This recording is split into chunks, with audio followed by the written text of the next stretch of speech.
to the NXT Podcast, your home for weekly NXT reviews and insight. The beautiful part of NXT is that when one dream ends, another dream begins. Find all of your NXT news, recaps, and analysis right here. So with that being said, we only have one question for you. Are you ready? We thought so. Let's get the show started right now.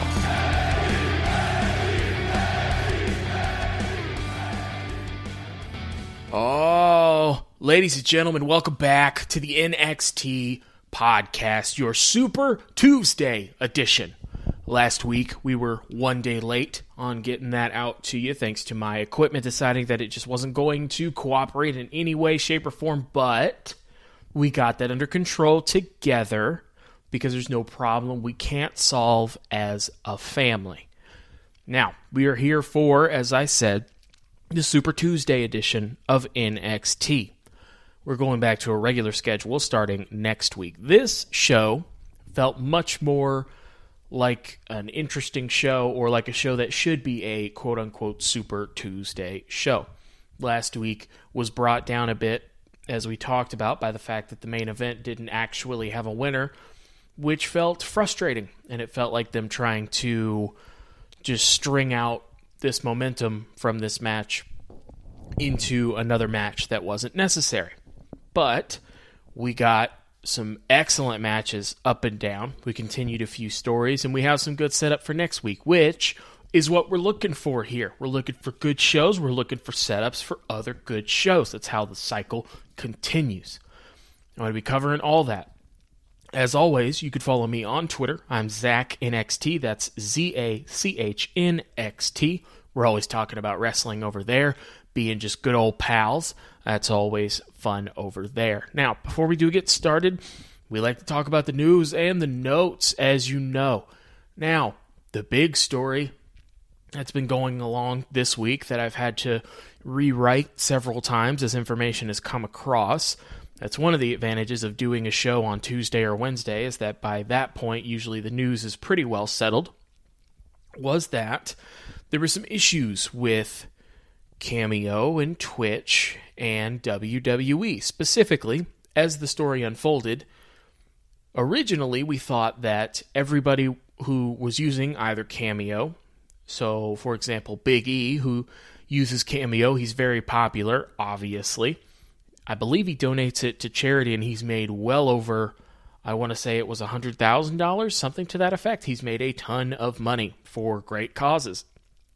Big E is a great dude.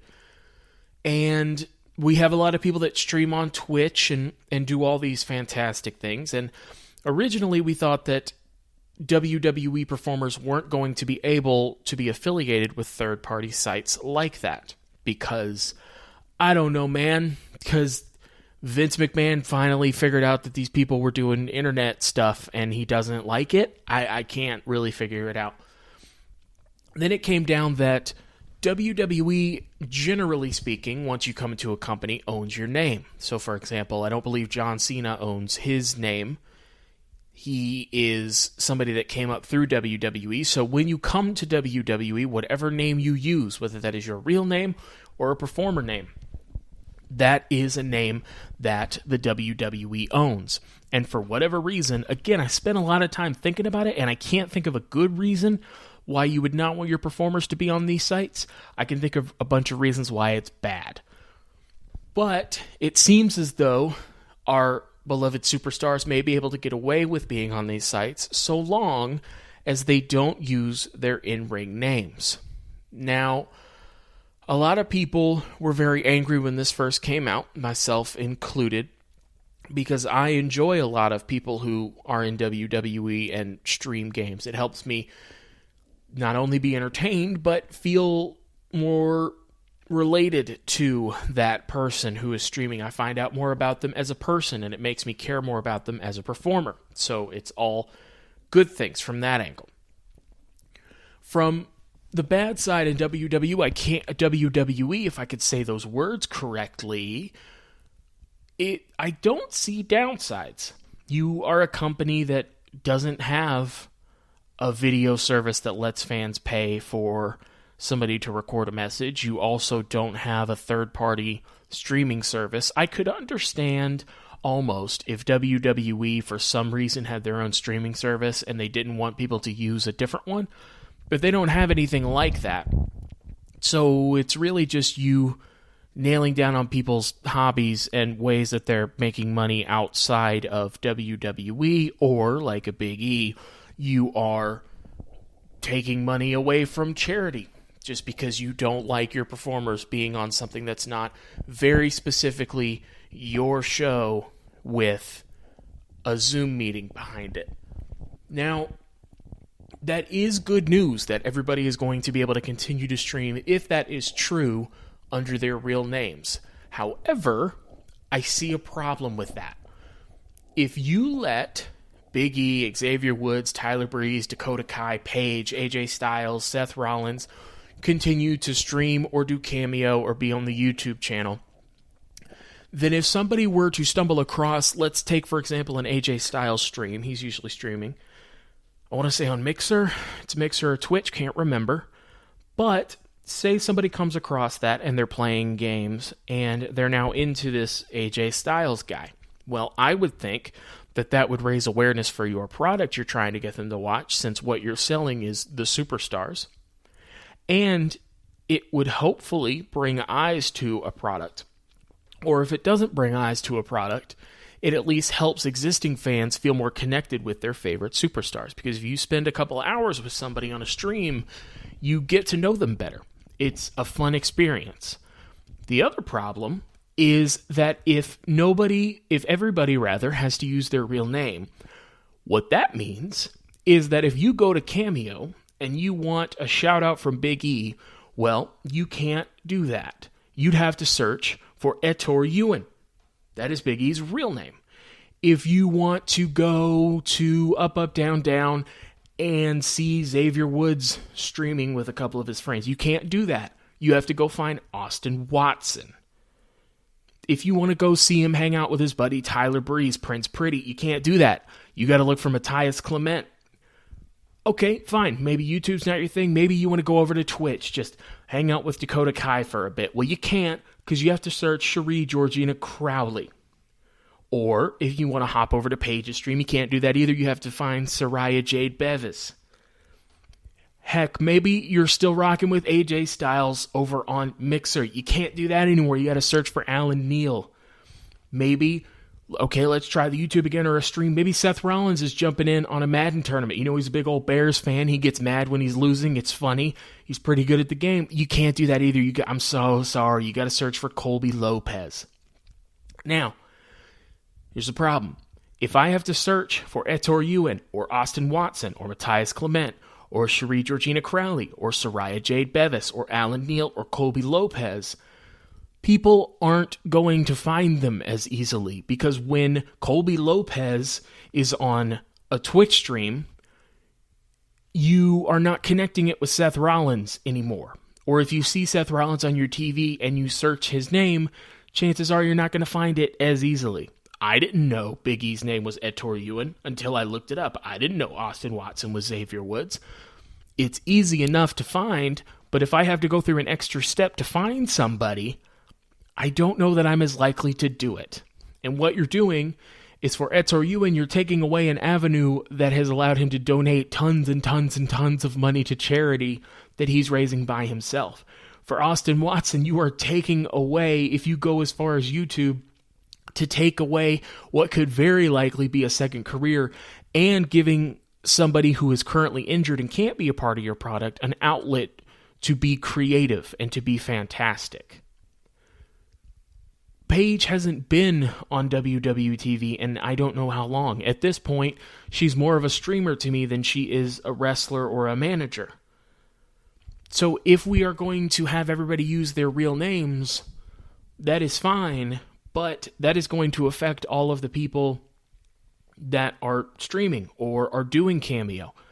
I think Cameo is probably going to be the hardest one, because Ettore Ewan is a lot harder to search for than Big E. And presumably, if you can't use your real name, you won't be able to advertise that you're a WWE superstar if they don't want their name affiliated with anything.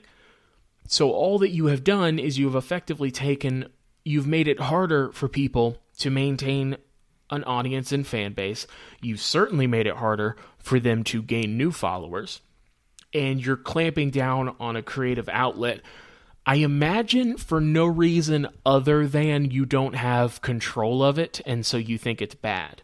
But I would argue that if you watch Raw or SmackDown, especially Raw, where reports have been that they're changing the entire show just hours before, maybe you having control over everything isn't the best idea, because WWE is not exhibited with any amount of a built confidence in me that they can do much with control. They can set up a Thunderdome that has that has fancy flashing lights and a muted crowd. They can certainly do that, but they can't make their product better. And so I don't trust them to handle how their superstars can go on Cameo or Twitch or Mixer or any third party, anything that is not going to affect them. You're not going to be on a Twitch stream and get injured. You're not going to be doing a Cameo and fall over and not be able to perform. It's not like you're going out there and playing football, or you're going out there and shooting a movie where you have to take time off. It doesn't affect WWE at all, except they don't want their character names on something they didn't put it on.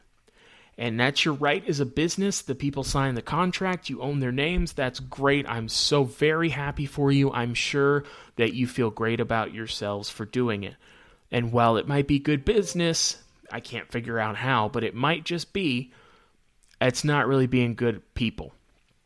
And I said that same thing when WWE, the largest wrestling company in the world, they'll be quick to remind you, at that point, and I'll remind you still to this day, is the only major wrestling company that has released anybody. New Japan, nobody. TNA, or rather Impact, nobody. All Elite, nobody. WWE is by far the biggest wrestling company in the world, and they have earned that. They were on track at that point to make more money than they ever had, putting out one of the worst products they ever had. And their solution was to be the only company still to this day to release anybody. And if you were nice enough to stay around, make sure you don't jump on a Twitch stream or a Cameo as Big E at Tour. Make sure you don't use the name that you have built for yourself. But that's enough of that. We're going to talk about a fun NXT show. So tonight, we get some recaps and some highlights, and we're told that tonight it's going to be Adam Cole versus Finn Balor for the NXT title, and for our main event, we're going to have Rhea Ripley and wow, I didn't even start to get that right, huh? Mercedes Martinez, there it is, that's smooth, in a steel cage match, which should just be fantastic. They're going to punch each other real hard. The NXT title match feels a little bit anticlimactic because we should already have an NXT champion. There was no reason to do a singles match now on top of the Fatal 4-Way that they already did. The Fatal 4-Way felt like, and was advertised as, we're going to have a new champion. And then you just kind of pulled an old wrestler, Carney, don't give him everything this week, brother. You got to string him along. And it didn't make this match feel big. It made it feel smaller, just because these are two people that were in the Fatal 4-Way. These are two people that were the last two involved in the decision to make it a tie. And so it is less, oh my god, this is so great, and more, all right, can we finally have an NXT champion, which I don't think they were going for. At this point, I didn't know who would win, so I was on the Finn Balor side. I thought Finn should definitely win the title. On the call, we have Vic Joseph, Beth Phoenix, and Wade Barrett on. Vic Joseph and Wade Barrett are actually in the building. I believe Beth Phoenix has a studio at home that she uses to call the matches. They've done a great job of making it seem as though, as they're calling a match and you're not looking at them, it feels like Beth Phoenix is there. So that's very good. It never feels awkward or like she's got like a slow connection. Like, you don't get any of that. Finn Balor is out first. At this point, I didn't realize we were doing that match first, and I just have that for a second. I thought we were doing the match now. I was going to say, boy, that's early. And then, since getting beaten last year at SummerSlam by The Fiend, Finn has been a different guy. He's not just the happy-to-be-there, smiling guy all the time. And it's really created a new character, almost, and it keeps him from getting stale, because he is very, very good. But if he had come back to NXT as just smiling, oh, I'm happy to be here, babyface, he wouldn't be very interesting. He came back as a heel. He came back with a nasty attitude. And it seems as though he's going to be a face, just kind of a hard edge face. And he can absolutely pull that off. And I think it does a lot more for him being that guy than it does being like Apollo Crews, where you're just smiling and happy to be there. They have both now got an edge to them, so they're both much more interesting. Adam Cole comes out next, so I guess we're just going to do this right now. Feels early, but it wasn't going to be the main event, so this is the next best thing. You don't want to put the NXT title match and then the steel cage match, because that's a lot for back-to-back. Starting with a big match can be good. Usually that's when a crowd is at their freshest, so you're going to get the loudest reactions, which obviously isn't a factor now, but it starts the show off hot. That's why Seth Rollins and Brock Lesnar at WrestleMania going first worked, because it was a shot to the arm. It was a big deal, and the crowd was already excited. They weren't tired out yet, and they were ready to go. So when Seth Rollins and Brock Lesnar got going, the crowd was hotter than they would have been if they had gone 5 hours later. Again, that's not a concern right now, but I still think for the overall aesthetic of a show, I think it helps. So William Regal is out here with the NXT title as they announce the match. It's great to see him in person and not just like on a Zoom meeting on a tablet. That's much better, have to say. The Thunderdome is very flashy, so on and so forth. But there's something about real people being at ringside. The Thunderdome sounds like a WWE 2K video game crowd in a cutscene, or like at the screen where you can restart a match and it shows you your star rating, where there is still crowd noise, but it sounds like the crowd is bored or muted. But here, although they're not real fans, they're Performance Center athletes, there's real people and real noise, and that is a world of difference. NXT didn't want to do the Thunderdome because they didn't want to jeopardize their relationship with Full Sail.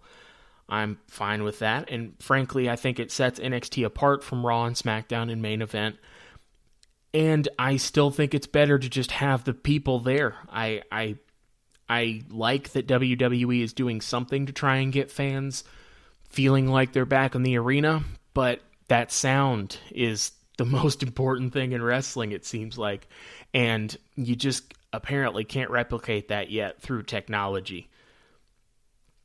So we're in the match now.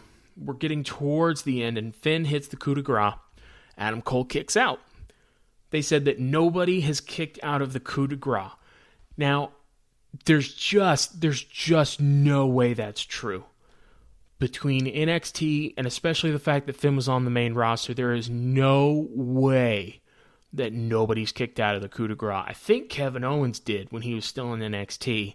I feel like people have. It has been a while, but there's no way in WWE that somebody hasn't kicked out of that coup de grace finisher. A lot of people, or especially old-timers, like to say that one of the big problems, in addition to people smacking their legs, which it makes it like when somebody kicks somebody, they slap their leg to make a sound. It's a cool sound. I don't understand why that's a problem. But in addition to that, people like to say that all that the kids do now is they don't use psychology. They're just kicking out of finishers for a good reaction so that people will chant, "This is awesome," or "Fight forever." And really all people are doing is kicking out of finishers. I would like to point out to that crowd that, to my memory, the kicking out of finishers for a big effect, and especially the kicking out of a finisher and then looking exasperated out into nowhere, like, how the hell did this person kick out? 100% ramped up after Shawn Michaels and The Undertaker at the first match at WrestleMania. Undertaker hit the tombstone. He was going for the pin. Shawn kicked out, and then Taker basically was laying there with an exasperated look on his face. And from that point forward, we had a lot of people kicking out of finishers. Then we had Shawn Michaels, Undertaker 2, especially in the Undertaker Triple H Hell in a Cell, where Shawn Michaels hit the Sweet Chin Music, and then Triple H hit the pedigree, and Undertaker still kicked out. My point is, people like to act like kicking out of too many finishers is just a new men and women problem, like a new wrestler problem, and it's not at all. It's a problem that old-timers have had, and it's a problem that I don't know if it started here, but when I started noticing it was when HBK and Taker started it. So I don't think it's just a generational thing here. Adam Cole turns around and hits the last shot on Finn, and Finn kicks out. Of the 4 people in that match last week, it felt to me like Finn needed to be the NXT champion the most. It would have felt like weird if it were Johnny Gargano, because he's not there at the moment. It would have felt underwhelming and if he were the NXT champion. Adam Cole just had the NXT title for over 400 days. It wasn't necessary to put it on Adam Cole. Adam Cole did his work with the NXT title. Tommaso Ciampa was the guy that I thought would win, or at least he would be in this match against Finn Balor. And he's the other person that you could argue needed the title. He never lost it. He had to give it up due to injury. And he never got a great chance to get it back. But even so, it felt like Finn wouldn't have had much to do without the NXT title. Whereas Ciampa, I could see just getting into another program and making it great because that's what he does. It felt like Finn really needed to be the NXT champion. And alas, Finn hits the 1916 from the top rope, no less, to pin Adam Cole and to win the NXT title. This was a good match. I don't know that it was a great match, but it was a lot of fun to watch. It almost felt too short. I'm not sure if it really was or if it just felt that way because it didn't. I don't know, it was missing something. Obviously, the crowd plays such a huge part in NXT. That might be part of it. I don't know. Something was missing, but it was a really good match, and I'm glad that we actually have an NXT champion. That's a good feeling. Finn needed this title much more than Adam Cole. And Finn is the NXT champion for the first time in years, I think since 2015. And an old champ in a new era, the title matches from here on out are going to be fun. Between Io Shirai and Finn Balor, going to be good. Rhea Ripley promo, she says that Mercedes Martinez was trying to make a name for herself at my expense, but tonight, inside of that steel cage, I'm going to show you why I'm the Nightmare. We cut from that, and Triple H, Bronson Reed, Fandango, I think Tyler Breeze, William Regal are all congratulating Finn Balor. Adam Cole walks in, and he shakes Finn's hand and says, "You were the better man tonight." They do the too sweet, which is pretty cool. And he tells Triple H, "Here we go again."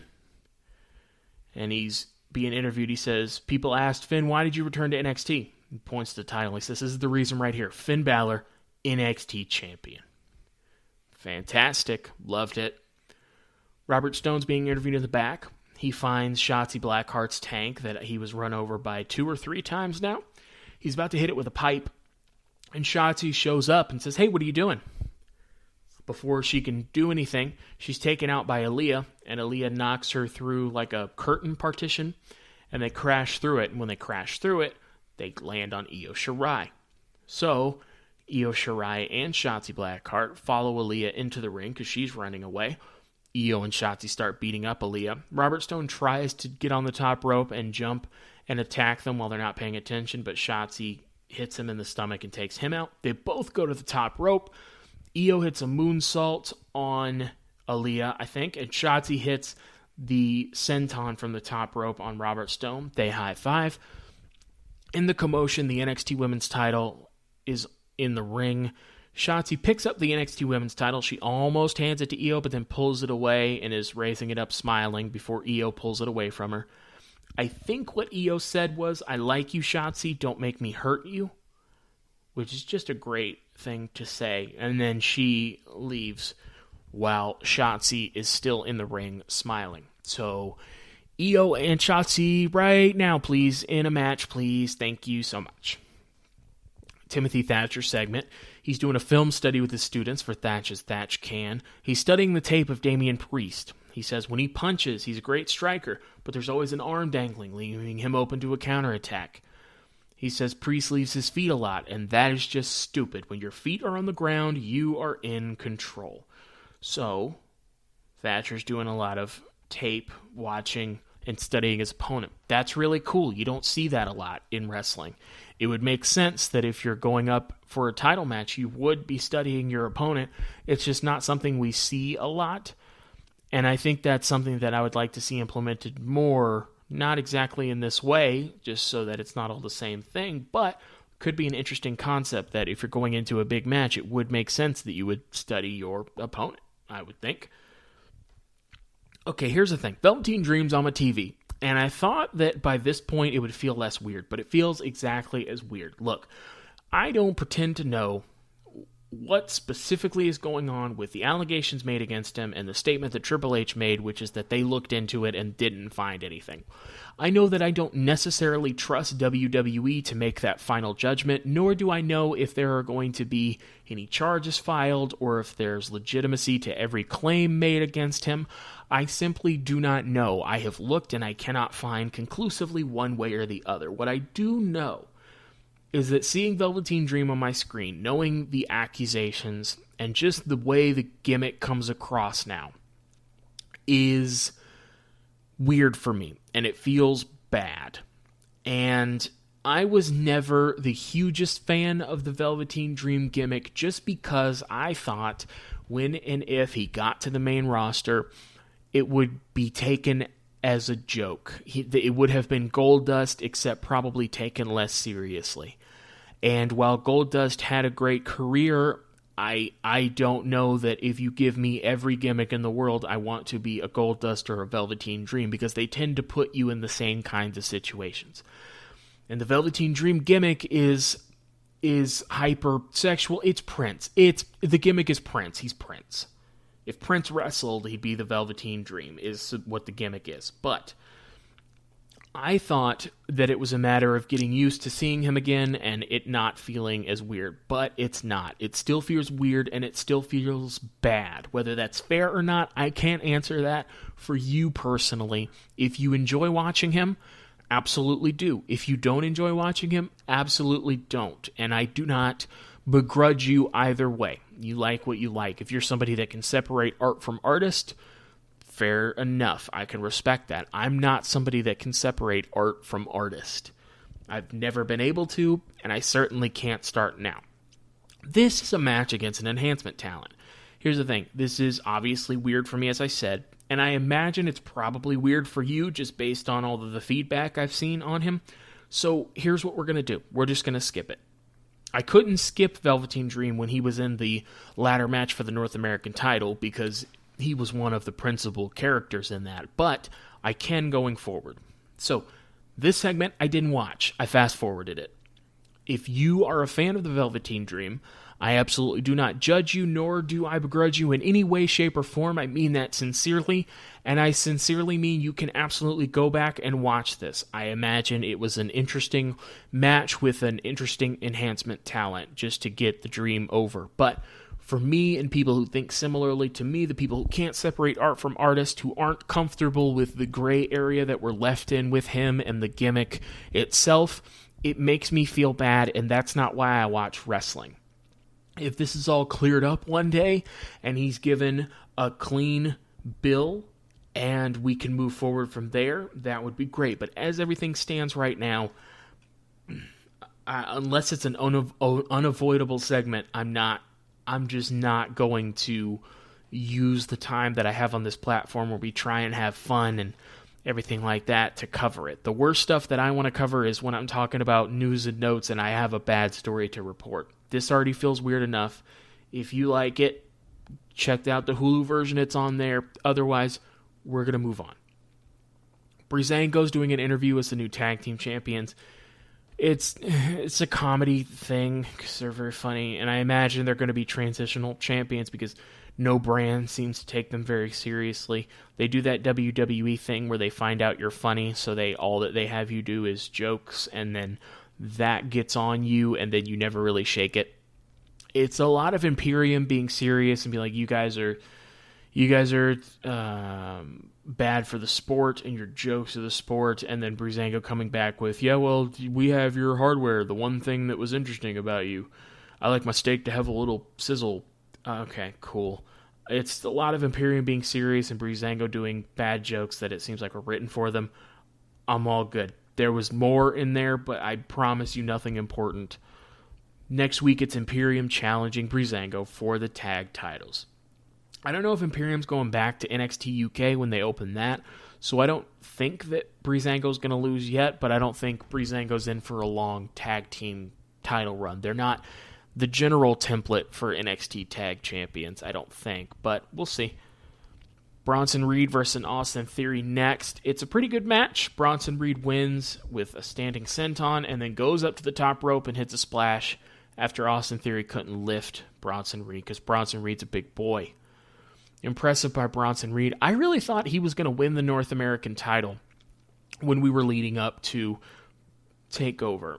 And I thought he was going to win up until the last episode of NXT before TakeOver when they did that thing where everybody in a multi-man championship match is fighting and there's one person less standing. And then Bronson Reed was posing with the title, at which point I realized Bronson Reed was absolutely not winning the title. I still think it would have been good for Bronson Reed to win, but I don't begrudge them putting it on Damian Priest just because I was wrong. I'm wrong all of the time.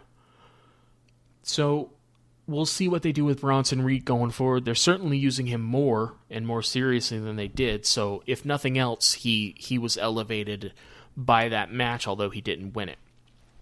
Adam Cole interview says, I'm disappointed. It wasn't the outcome I wanted, but the better man won tonight. I have respect for Finn Balor. Finn Balor is good, and he proved tonight that he's better than Adam Cole. But he better hope I don't get another chance at him because I'll take his title, and that is undisputed. Do you get it? It's because he's in Undisputed Era. So Adam Cole's a babyface now. Never thought I'd see the day. He's good at it.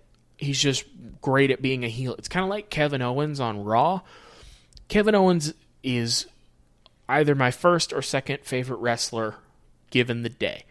It oscillates between Kevin Owens and The Fiend most of the time, and then Edge when he was back.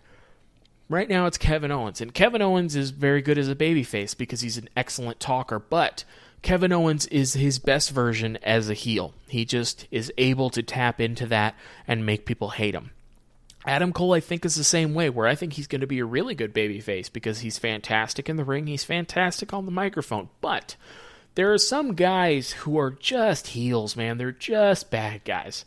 Kevin Owens is a bad guy, and Adam Cole's a bad guy. So I'm not mad at him being a babyface, and I think he's going to be great. I'm interested to see what they do with Adam Cole now, whether they call him up, which I think is going to be bad because Vince isn't going to like that he's not tall and he's not ripped, and Vince is a very shallow man. Vince signed Mankind back in the day because he wanted JR to know what it was like to believe in a talent and have them break your heart, and then Mankind became one of his biggest stars ever as Vince was dragged kicking and screaming into accepting the fact that not every wrestler you ever have is going to be built like Hulk Hogan and the Ultimate Warrior.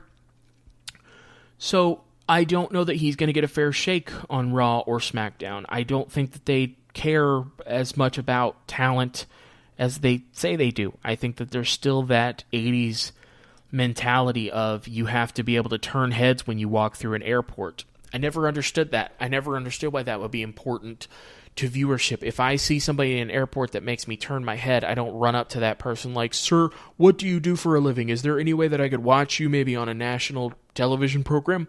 I just see that person go, "Huh, that was a big dude," and then go on about my business.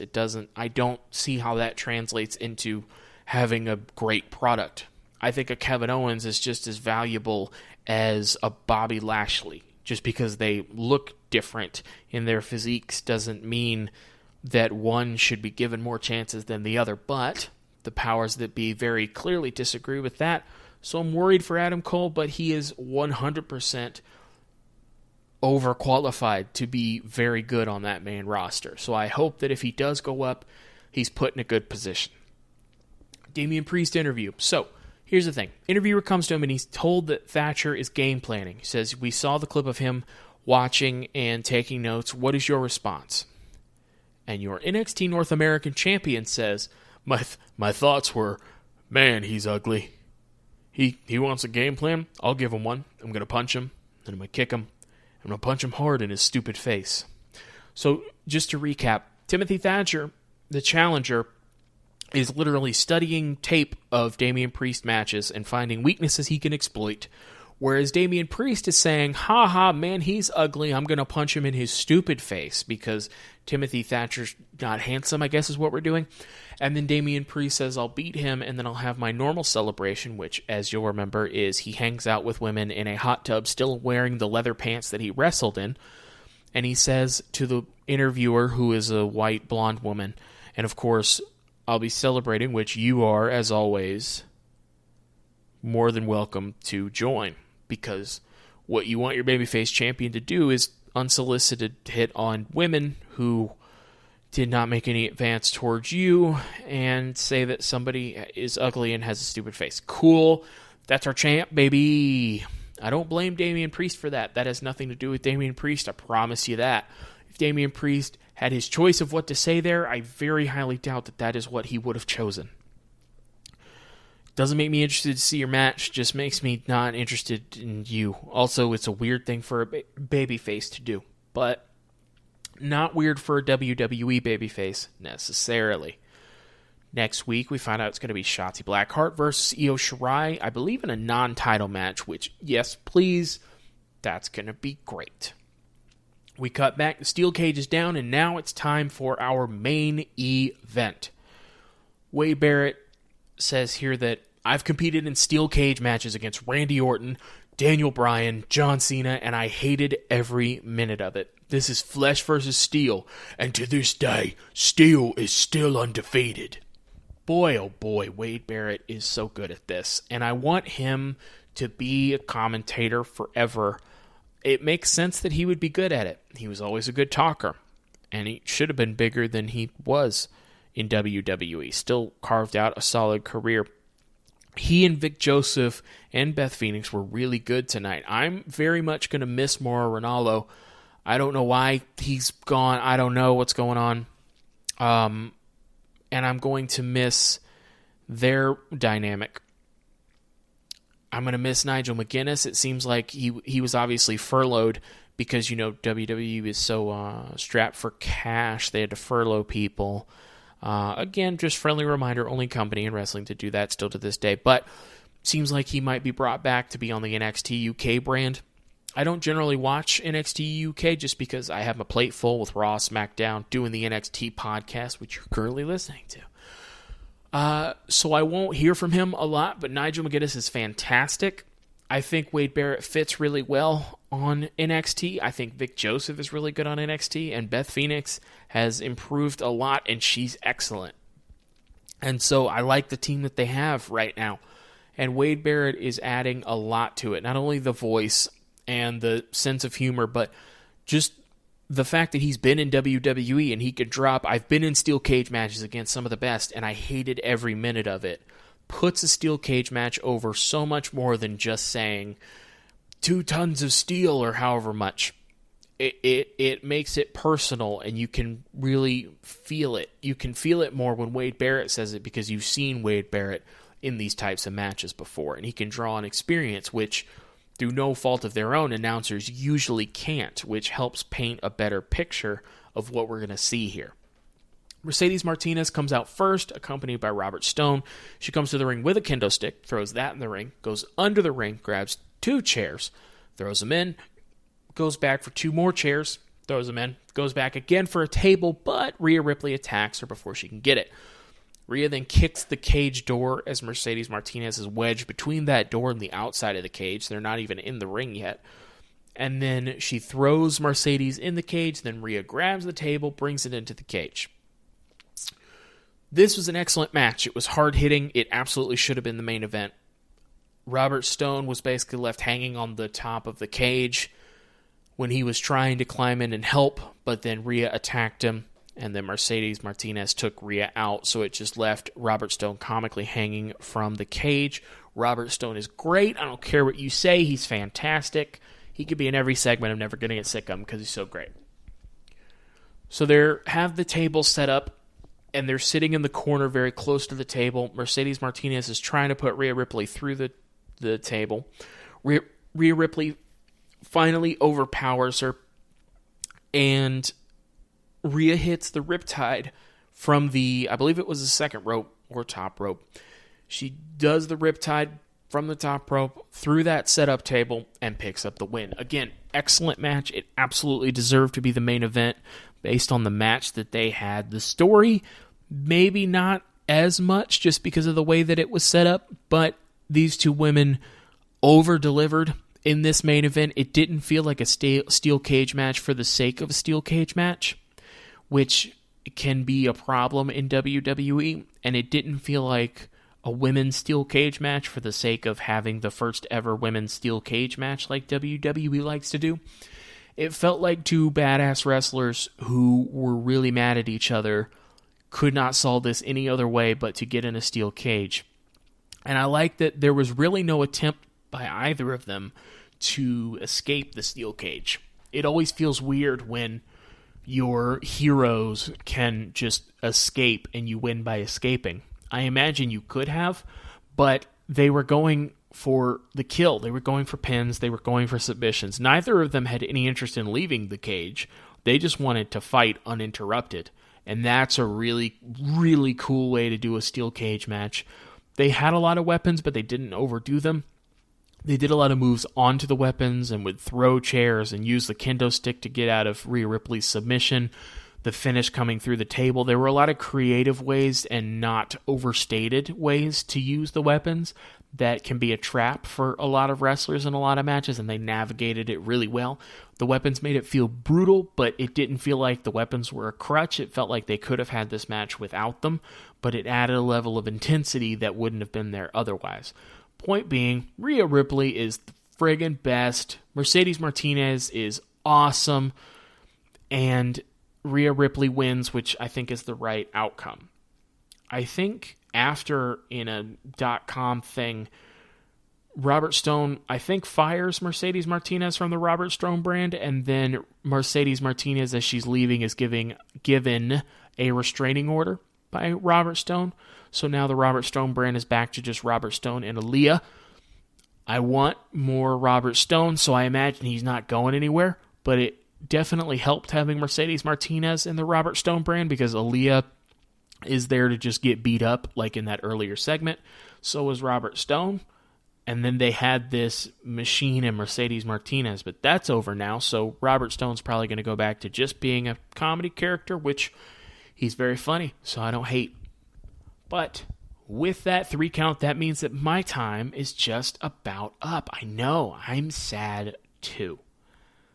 Once again, you can find me on Twitter if you miss me too much in between recordings. I am at ZachNXT. That's ZACHNXT.